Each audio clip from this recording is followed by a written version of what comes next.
రైతులకు గిట్టుబాటు ధర కల్పించాలని కోరుతూ విడవలూరులో వైసీపీ ఆధ్వర్యంలో భారీ ర్యాలీ నిర్వహించారు. మాజీ ఎమ్మెల్యే నల్లపరెడ్డి ప్రసన్న కుమార్ రెడ్డి నాయకత్వంలో ఈ కార్యక్రమం జరిగింది.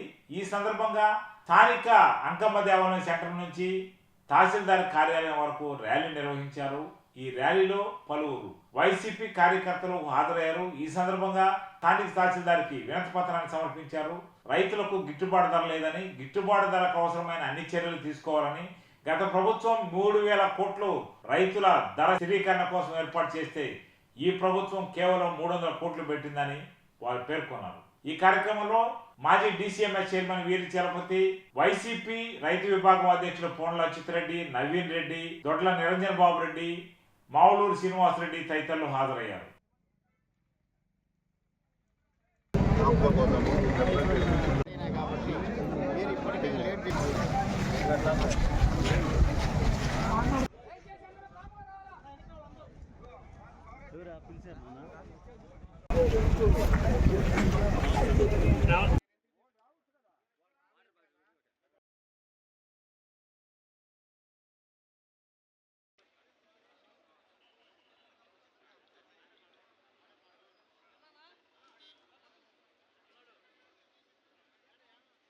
రైతన్నలకు అండ వైఎస్ఆర్సీపీ జెండా అనే కార్యక్రమంలో భాగంగా గౌరవ మాజీ మంత్రివర్యులు, మాజీ శాసనసభ్యులు, కోర్ నియోజకవర్గ వైఎస్ఆర్సీపీ ఇన్ఛార్జ్ అయినటువంటి నల్లపరెడ్డి ప్రసన్న కుమార్ రెడ్డి గారి సూచనల మేరకు కోర్ నియోజకవర్గంలో ఉన్నటువంటి డెల్టా రైతులందరూ కూడా మద్దతు ధర కోరుకుంటూ ఇబ్బందులు పడతా ఉంటారు.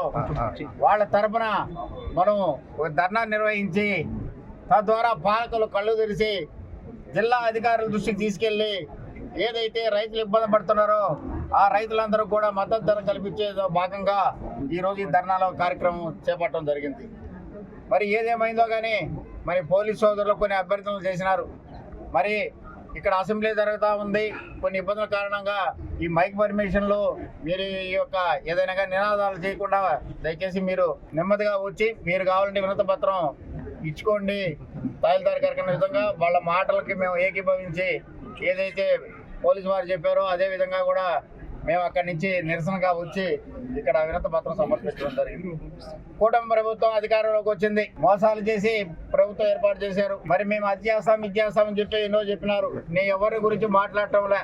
మరి ఈ జిల్లాలో 2 మంత్రులు ఉన్నారు, అనుభవాన్ని కలిగిన 2 మంత్రులు ఉన్నారు. రెండోసారి మూడోసారి మంత్రులుగా చేసినటువంటి వ్యక్తులు. ఒకసారి ఆలోచించండి. ఈ జిల్లాలో డెల్టా ప్రాంతం అయినటువంటి కోవూరు నియోజకవర్గం మొత్తం పూర్తిగా 5 మండలాలు డెల్టా ప్రాంతం. మరి పంట చేతులకు వచ్చే పరిస్థితుల్లో ఈరోజు మీరు జిల్లా అధికారులకి ఉత్తర్వులు ఇచ్చి, సూచన సలహాలు ఇచ్చి, రివ్యూలు పెట్టి, మిల్లర్స్ను కూర్చోబెట్టి, రెవెన్యూ అయితేనేమి, వ్యవసాయ రంగ సంబంధమైనటువంటి సివిల్ సబ్సిడీ అందరినీ కూర్చోబెట్టి మరి ఏ విధంగా ప్రొక్యూర్మెంట్ చేస్తే మరి రైతులకి మనం గిట్టుబాటు ధర ఇస్తాం, ఏ విధంగా ఈ జిల్లాలో ఉండే రైతులు ఆదుకుంటామని ఒక మంచి నిర్ణయానికి మీరు శ్రీకారం చుట్టాలని మా యొక్క ధర్నా ద్వారా మీకు తెలుస్తుందని మీ యొక్క ధర్నా ఏర్పాటు చేయడం జరుగుతూ ఉంది. ఒకసారి ఆలోచించండి. మరి గత ప్రభుత్వం వైఎస్ఆర్ కాంగ్రెస్ పార్టీ ప్రభుత్వం, మరి జగన్మోహన్ రెడ్డి గారి ప్రభుత్వం అని చెప్పుకున్నారు. కానీ ఈ ప్రభుత్వం వచ్చిన తర్వాత జగన్మోహన్ రెడ్డి ప్రభుత్వానికి ఈ ప్రభుత్వానికి వ్యత్యాసం ఓన్లీ రైతుల గురించి 2 మాటలు ముగిస్తూ ఉండ. మరి రైతులకి గతంలో ఏం చెప్పినారంటే పెట్టుబడి ఎదకుండా ఏ రైతుకైనా సరే మా ప్రభుత్వం వస్తే 20,000 రూపాయలు డబ్బులు ఇచ్చి మీకు ఆదుకుంటామని చెప్పినారు. మరి ఈ రోజుకి 10 నెలలు పూర్తయింది.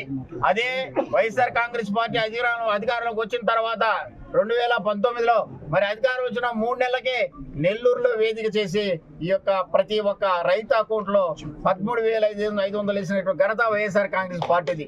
4 సంవత్సరాలు మాత్రమే 12,500 వేస్తాయని చెప్పి జగన్మోహన్ రెడ్డి ఇంకో అడుగు ముందుకేసి 5 సంవత్సరాలు 13,500 వేసి 67,500 ప్రతి ఒక్క రైతు ఖాతాలకు వేసిన ఘనత జగన్మోహన్ రెడ్డి కదా. ఒకసారి ఆలోచించండి. రైతుల పట్ల ఏ ప్రభుత్వం ఉంటుందో, రైతులకు అండగా ఏముంటున్నారు, రైతులకు అండగా ఏ కుటుంబం ఉంటుంది ఒకసారి ఆలోచించాలా. ఇక్కడ రైతులు అయితేనేమి, ఇక్కడికి వచ్చినటువంటి ప్రతి ఒక్కరు కూడా మరి మేము పిలిచాం. ఏ యొక్క పార్టీకి సంబంధం లేకుండా రైతులందరూ రండి, ఏ పార్టీ అయినా పర్వాలా, పండించినటువంటి ధాన్యానికి మద్దతు ధర ఇవ్వటమే దానికి మా బాధ్యతగా తీసుకున్నటువంటి బాధ్యత శాసనసభ్యుడు నల్లపరెడ్డి ప్రసన్న కుమార్ తీసుకున్న నిర్ణయానికి ఇక్కడ ఉన్నటువంటి మీ అందరం కూడా కలిసి వచ్చి పనిచేయడం జరుగుతాం.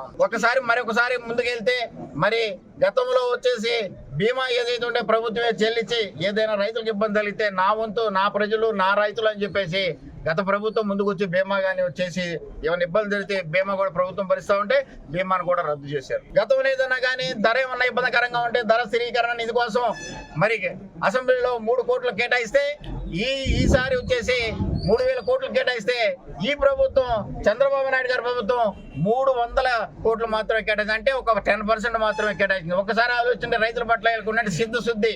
మరి ఇప్పటి వరకు కూడా రైతులకి ఒక్క పైసా కూడా ఇచ్చిన దాఖలాలు లేవు. ఇన్పుట్ సబ్సిడీ లేదు. గతంలో మేము ఇచ్చినటువంటి సబ్సిడీ ఎరువులు అయితేనేమి, సబ్సిడీ విత్తనాలు అయితేనేమి, సహకారంలో ఎరువులు అందుబాటు తీసుకురావడం అయితే ఆర్బీకి అందుబాటులో తీసుకురావడం నిత్యం రైతులకు అందుబాటులో ఉన్న ప్రభుత్వం వైఎస్ఆర్ కాంగ్రెస్ పార్టీ ప్రభుత్వం బాగుపడుతుంది.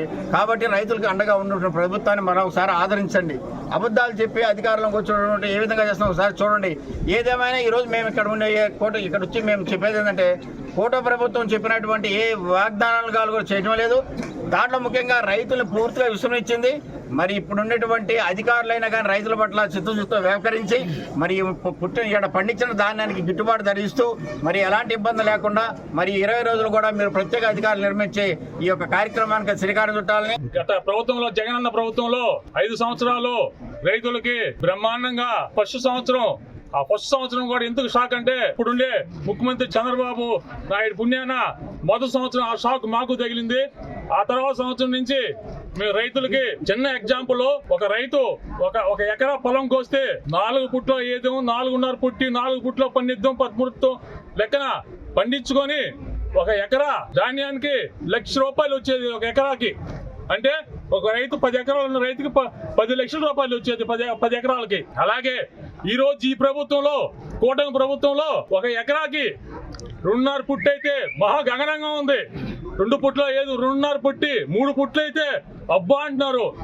3 పుట్లు అయినా ఈ గవర్నమెంట్ లో కూటమి గవర్నమెంట్ లో ఎకరాకి 50,000 మాత్రమే వస్తుంది.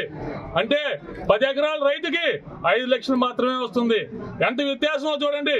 పోయిన గవర్నమెంట్ కి మా గవర్నమెంట్ కి జగనన్న గవర్నమెంట్ కి ఇప్పుడుండే గవర్నమెంట్ కి లక్షల్లో రైతులు నష్టపోతా ఉన్నారు. అదిగాక ఎకరాకి ఖర్చులు పెరిగిపోయినాయి. 30,000 పైన అవుతుంది ఒక్కొక్క ఎకరాకి. కానీ ఈ రైతులు మేమేమంటే కూటమి ప్రభుత్వం 2 నెలల నుంచి ఎరగదీస్తున్నామని చెప్తున్నారు. 2 నెలల నుంచి ఎరగదీసింది ఏందో మాకేది కనపడలా. ఎమ్మెల్యే గారు ప్రెస్ మీట్ పలానా రోజు ధర్నా అని చెప్పిన తర్వాత ముందుకు సాగారు.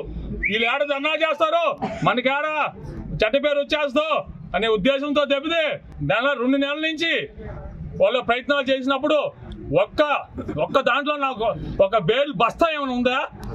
కొనుగోలు ఒక్కో దాంట్లో ఏమైనా ఒక బస్తా ఉందా? లేదు. ఏం చేశారు వీళ్ళంతా? అన్ని కళ్ళుపుల్లి మాటలు చెప్తున్నారు. రైతులారా, మనం ఎప్పుడు రైతులకు అండగా ఉంటాం. జగనన్న ప్రభుత్వం రైతుకు అండగా ఉంటుంది.